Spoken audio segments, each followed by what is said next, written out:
And welcome everyone to our Bleacher Report, NCAA Digital and March Madness Men's Basketball Top 25 review, break down our Power 36, Player of the Week, Team of the Week, and really just interact with you guys in terms of a discussion of where we are in men's college basketball. Now, on this Monday, January 9th, you've got the College Football National Championship between TCU and Georgia out in LA. When that is over, all the attention in college sports, in the revenue sports, should turn to men's and women's basketball, we would hope. And for those that have not been paying attention, there are significant changes here this past week, and a lot to get to and unpack, because I think it's pretty interesting what has occurred and open to a lot of debate. Before we break down the poll, I do want to mention my team and player of the week, all of it coming out of the Big 12. First off, the player of the week, Marquise Noel, had a phenomenal week for Kansas State. He scored 30-plus points in a win over Texas and then a win over Baylor, both on the road. That 1-2 punch for Jerome Tang of Noel and Keontae Johnson has been really significant for K-State, to where they are legitimately a Big 12 title contender this season in Jerome Tang's first season.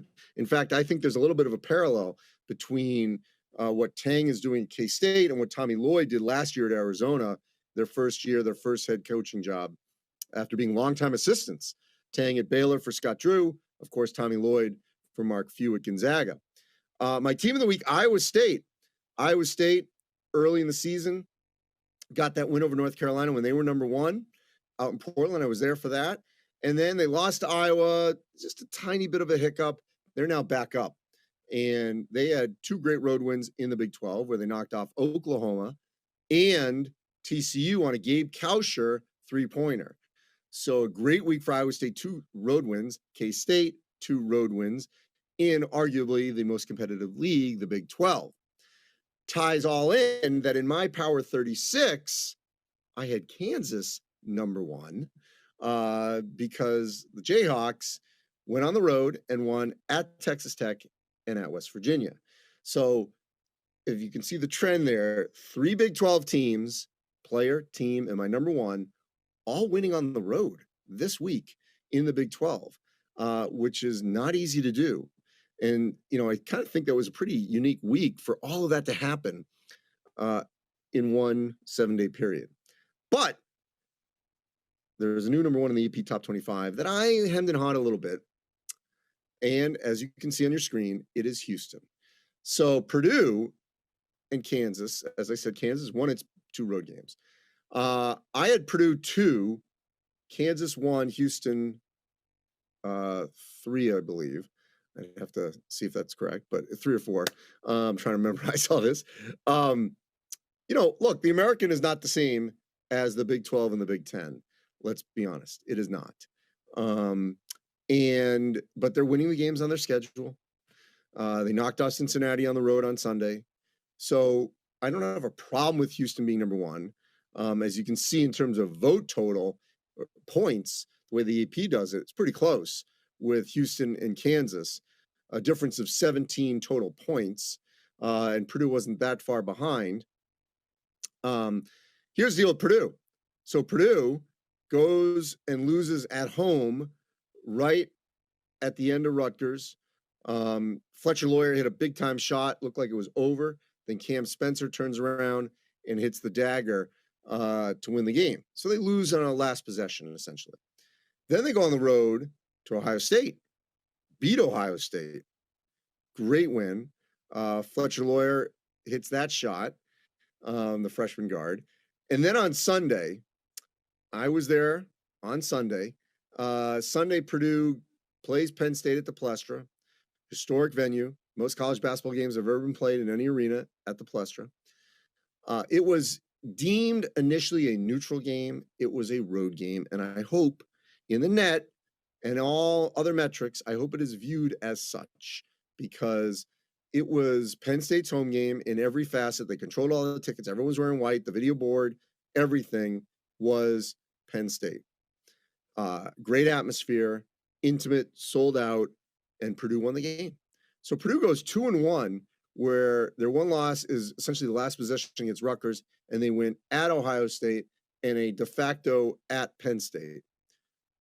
So that's why I had Purdue 2. Kansas won because they won those 2 road games. And I had Houston right below that because of the quality of competition. They're not playing ranked teams in those games. But again, I have no issue with those 3. Alabama and Tennessee, I had them a couple below. I had UCLA higher. Close game that they beat USC, but it's a rivalry game. So I have no problem with this top 5, and we could tweak the order a little bit, but it's fine. I mean, these 5 schools that you see on your screen right now, Houston, Kansas, Purdue, Alabama, Tennessee, are all in contention for 1 seeds. I would add Arizona and UConn as probably the other within the 7. Is that right? Yeah, within the top 7 that are in contention for a 1 seed. So it's going to be very competitive down the stretch. So, UConn they lose 2 games, hard road games at Xavier, at Providence, back to back. So they dropped.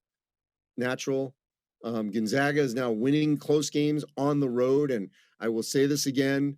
I'm sure people will come at me that don't fully understand it, and that's fine. But I can just tell you, I've seen it with my own eyes, that whenever they go to those small bandboxes, they are the biggest game of the year. They're a sellout, and that's what happened last weekend when they went to San Francisco, which is a decent team, and Santa Clara, which has been having a very good season, and they won both games in late possession games. Those are good road wins because both those teams are playing well. Is it the same as going to Pacific? No, probably not Pepperdine, but there are legitimate arenas in the WCC that are tiny and are packed for the Zags. And so that makes it difficult. Arizona, shocking loss to Washington State, sort of unexplained. That's why they dropped.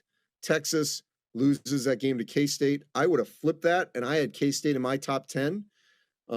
K-State beat Texas, and they won at Baylor.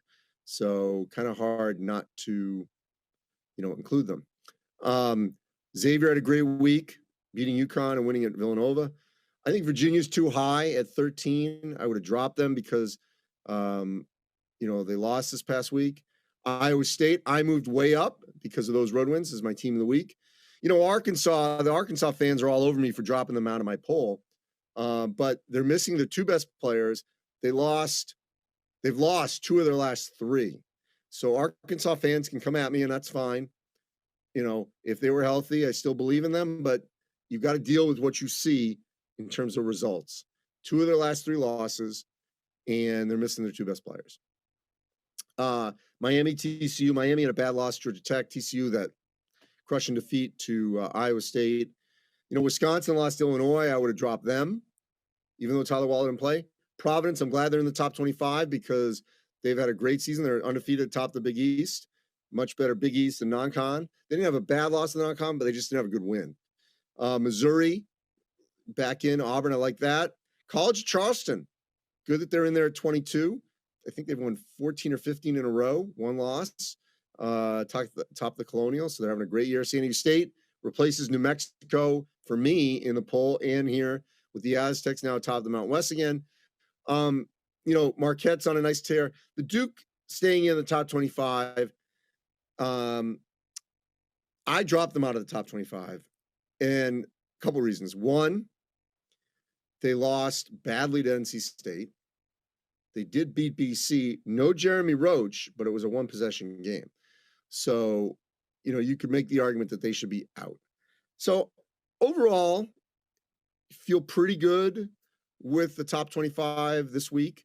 I would have tweaked a couple things, as I said. K-State, Iowa State should definitely be higher. That is for certain among this list. All right, let's go to some questions. So Goldfish agrees with me and says Kansas should be over Houston. I agree. Brennan Hughes asks, how much do I trust Houston? I trust them because they're going to defend as well as any team in the country. And they're going to be in every game, and they're going to play their tails off. Can they win the national championship, get to Houston? Certainly they can. It'll just be interesting to see when the competition rises up, which unfortunately for Houston is not going to be until March. The games against Memphis, yes. I think Tulane is going to give them problems because they're playing well with Ron Hunter, but that's about it. And none of them are ranked right now. Aaron Yad, why you have UVA over Miami? That's a legitimate question. Miami did beat UVA within the recent past. Maybe it's the Georgia Tech loss for Miami. That's possible. Sam Basso. Oh, so this is a good point. How is Pitt not ranked? I'm going to even turn it around on you. So I had Pitt in my top 36. You know who I had ranked that AP did not? And that is Clemson. So Clemson made my top 25 because they beat Pitt and they're undefeated atop the ACC. Brad Brunell has done a great job under the radar, as he always has. And usually they would be, really hovering on the bubble, and they still may. But right now they're putting themselves in position to where they're not going to have to worry about the bubble if they keep this up. So that's great. And they should have been ranked. And I would put Pitt just outside, which is what I did. So Ladd asks again, why isn't Kansas number one? You know why? I'll tell you, I think it's laziness that everyone just sort of moves people up based on where they are. And, that's probably one of the reasons. If you peel it back, who had a better week? It was Kansas. I mean, should Houston be penalized for winning games that are on their schedule? No. But, Kansas won better games. I agree on SJM. Let me peel this question back about why is K-State behind Texas? I don't have the answer to that. I had them ahead of Texas. I had them in my top 10. But when that game is played matters. Now, that game was this past week, so it matters a lot. The head-to-head in November, and I get this a lot from people. How can this team be ahead of this team when they beat them on November 15th? Well, so much changes between then and now.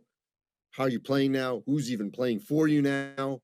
Who have you beaten since then? Where was the game? Where is this game in these past weeks? So it's not apples and apples of you beat this team.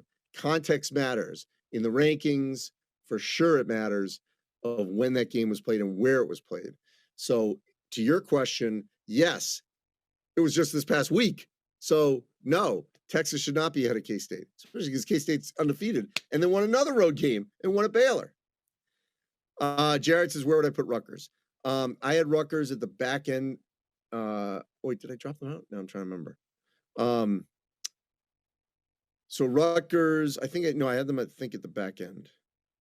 So they lose to Iowa at home. And otherwise, yeah, yes, I did have them still ranked. They beat Purdue and they beat Maryland. It was just a bad no-show on Sunday, which you got to credit Iowa. Bastoni says Clemson should be at 20 minimum. I agree with you 100%. So Hanash says Gonzaga being ranked 8th makes no sense. Again, that is your opinion. I will disagree. I think that they have represented themselves well. Drew Timmy's playing like an All-American again. And again, these are road wins. As we've seen across the country, road wins are very hard to come by. Matty J says, finally, the Big East is representing. And yes, UConn, Providence, Xavier, or UConn, Xavier, Providence, Marquette, all, I think, really deserving to be ranked in the top 25. And so what is Marquette's ceiling? I think they could they get to the second weekend? They could, probably second round. But yes, this week with UConn and Xavier the next week, it is it's a significant week for the Golden Eagles. What happened at FSU? A lot of injuries, slow start, and it's really like Leonard Hamilton's first kind of down year. Why is Duke still ranked? Good question. I don't have the answer. Where's NC State? Further down the pecking order. Multi-strike wants to know my number one seeds. I'd say at this moment in time, probably without peeling it back yet. And we're going to have a bracket, by the way, on Tuesday at some point. For sure, Houston, Kansas, Purdue. And then the question is the fourth. I'm leaning Alabama right now as my fourth, but we'll see. I had Northwestern in my Power 36. I think I've had them at 29, maybe. I think somewhere in the 20s. I just don't have it in front of me. Look, Northwestern had an odd week where they, it was a week before they got crushed by Ohio State. Yeah. So they beat Illinois. So this is a good week. Beat Illinois at home, crushed them, and then they led Indiana for most of the game and essentially put them away. So they've had two bad losses margin-wise, the home Ohio State and home Pitt, that are hard to fathom. They're defending the best they've ever had under Chris Collins. And when you look at, they've won at Michigan State, at Indiana, home Illinois, for their 3 Big Ten wins. If they can get, 6 more, 7 for sure, but if they can find a way to get 6 to 7 more Big Ten wins, they're going to get in. I really believe that, which is crazy. I don't think anyone had that. Did Missouri versus Vandy scare me? No. They still won the game. No Illinois. Well, Illinois just got its first win over Wisconsin. That didn't have Tyler Wall. We need to see a little bit more that they've gotten rid of their issues. They defended very well. Look, George, I think the reason that UConn fell to 6 or only to 6 was because they came back and beat Creighton at home after 2 really hard road losses. Payne wants to know who's going to win Purdue, Kansas. Be an interesting matchup because Kansas does a matchup with Edie. Kansas is very similar. They're a better Penn State than what we saw on Sunday. They have better players, but similar structured, that like Penn State on Sunday didn't have a true big, but they got big, strong guards. And so it's a similar makeup, just better players at Kansas than Penn State. So it'd be a really good, interesting matchup. Thoughts on Alabama, how real they're going to be when they get in the heart of the SEC? Well, that's true. Obviously, you're bypassing Kentucky, which was a great win. We thought it was going to be maybe down here in the Big East, and so far it's not been.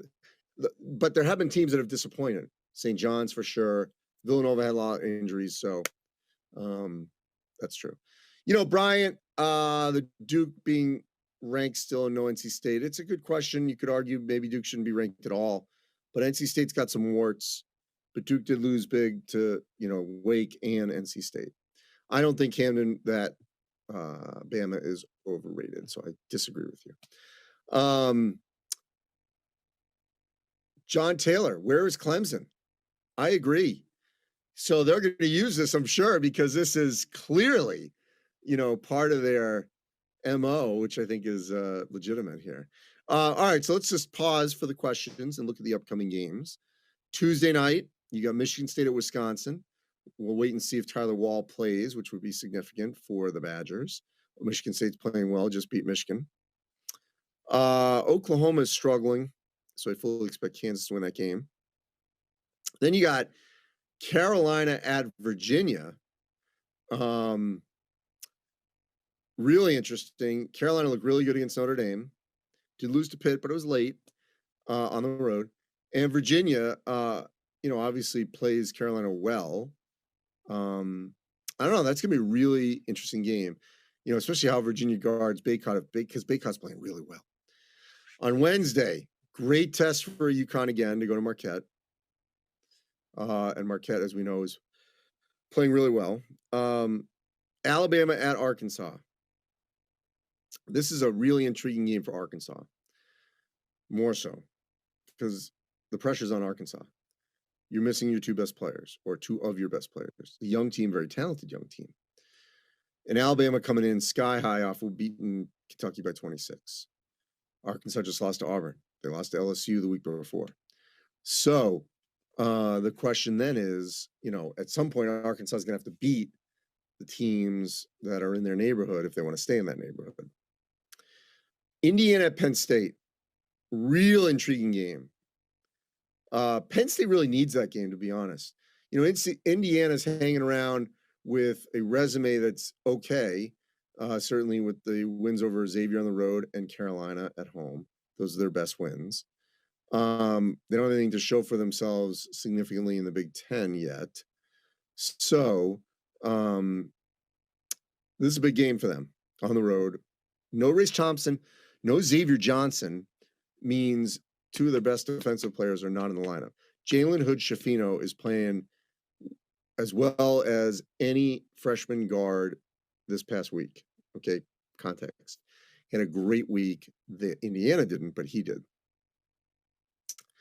Penn State is going to have to reset after a disappointing second half. They had a good first half against Purdue. They're up 37-31.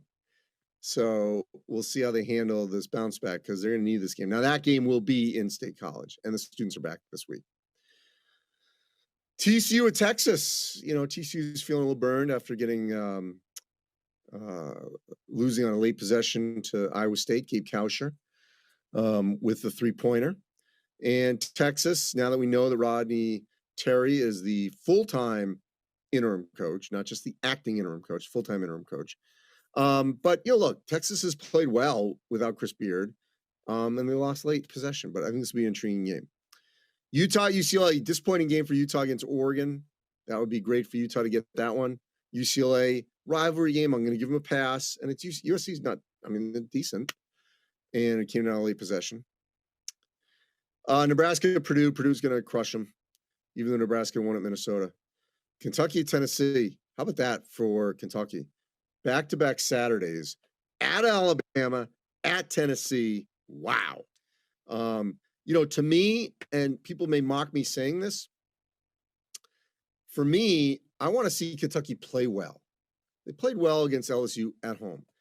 Tell me when, outside of London, so that's a neutral against Michigan, when have they played really well away from home?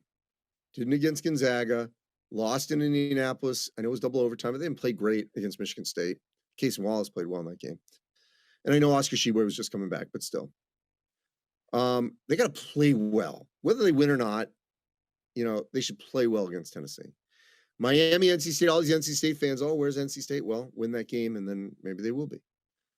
Wisconsin at Indiana, again, big week for Indiana, going to Penn State, hosting Wisconsin. Wisconsin, big week for them, hosting Michigan State at Indiana. And K-State at TCU. So K-State, right now in competition with Kansas. Can they go to TCU and do what Iowa State just did? B. Duhan says UNLV needs some love, and Kevin Kruger did a great job by winning it in Mexico. So yes, I think they should. Blake says, what does Purdue have to do to regain number one? Just keep winning, because there's more of a chance Kansas is going to lose at some point in the Big 12. Got a K-State game coming up. And Houston, I don't know if they're going to lose, so we'll see.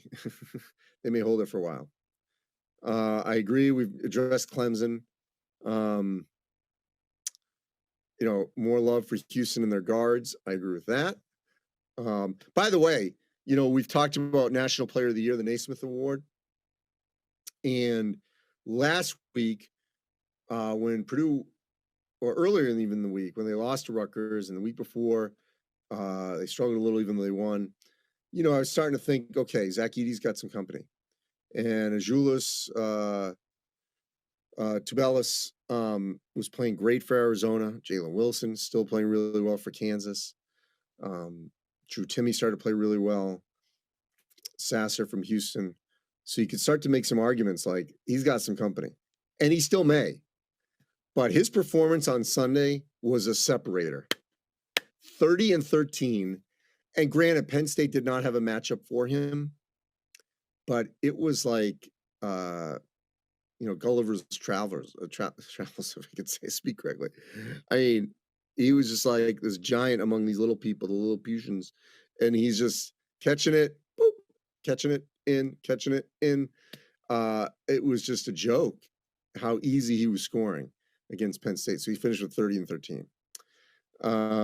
So anyway, so I think right now he's back as the leader for Player of the Year.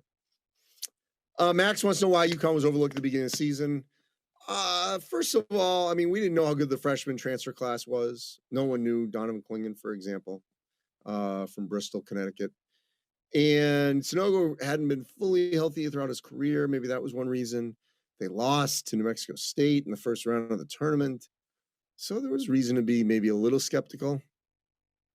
It was a mistake. You know, a lot of these preseason polls, we don't get all right. We might, some years, you know, probably the one we all got right from the beginning, no question, was 2009 when North Carolina with Tyler Hansbrough came back. They were great from beginning to end. They won the national championship going away in Detroit over Michigan State. Another year, I think back to where we were pretty correct early. You know, the Kentucky year, they didn't win it when they went 40, or excuse me, they were trying to go 40, they went 38-0, and Wisconsin beat them in 2015 in the national semifinals. That team was loaded and was number one, I think, almost the whole year. So that was another one where we kind of knew who the team was, and they held serve. You know, the Zion Williamson, RJ Barrett year, they get upset by Michigan State in the Elite Eight. That's the year, if I'm not mistaken. No, that was 2019, right? That was 2019, the year before the pandemic. So yeah, they get upset by Michigan State. But you know, that was a team that held serve essentially as number one. A couple more here before we get out of here. Where is UNC? You know, I agree. Carolina's playing well. They should be somewhere. I don't know if they'd be in the top 25, but you certainly they're in my rankings of the 36. So that is legitimate. Let's see, we can take one or two more. Can Ohio State climb back in the top 25? Of course they can. Bray wants to know if Grand Canyon, Sam Houston, and Santa Clara can make noise if they make it. You know, I haven't seen the first two play. I think Santa Clara could because they can score. Herb Sendik's got a good scoring team. Prediction for Duke Clemson Saturday. That's a great test for Clemson. Look, if Duke is fully healthy, I still like Duke, but we don't know if they will be. I mean, no Jeremy Roach against BC was significant. He is their most important player. Maybe not their most talented, but he's their most important. He didn't play against BC, and they only won by one possession. Is Matt Painter Coach of the Year? Good call. I would say right now, I like that. I think you have to say Matt Painter. Let's look at this right now, this top 25. If I were to list your top three in some order, well, you know what? I'm going to go a top five in some order. I think you can make a strong case for Matt Painter. They weren't supposed to be this good. Nate Oates at Alabama. Jerome Tang at K-State. Kelvin Sampson, because they're right back where they were with some missing pieces at Houston. And the same with Bill Self, winning the national championship, and he's got a team that can win it all again. And then after that, you want to put it in Dan Hurley and Rick Barnes. That's all fine. You know, Tommy Lloyd again, all legitimate to be right in there. You know, if Iowa State keeps winning, does TJ Otzelberger get some love again? All legitimate candidates. I think it's going to be a really interesting race for National Coach of the Year. All right, we got 30 minutes. So I hope we answered a lot of your questions. College football ends on Monday night, so no excuse. Pay attention to men's college basketball and women's college basketball here going forward. It's going to continue to get really interesting in a lot of these high-profile leagues. So as always, look for all our social media coverage on Bleach Report, NCAA Digital, and March Madness Men's Basketball. I'm Andy Katz. I appreciate your time and your engagement. Have a good week, everyone.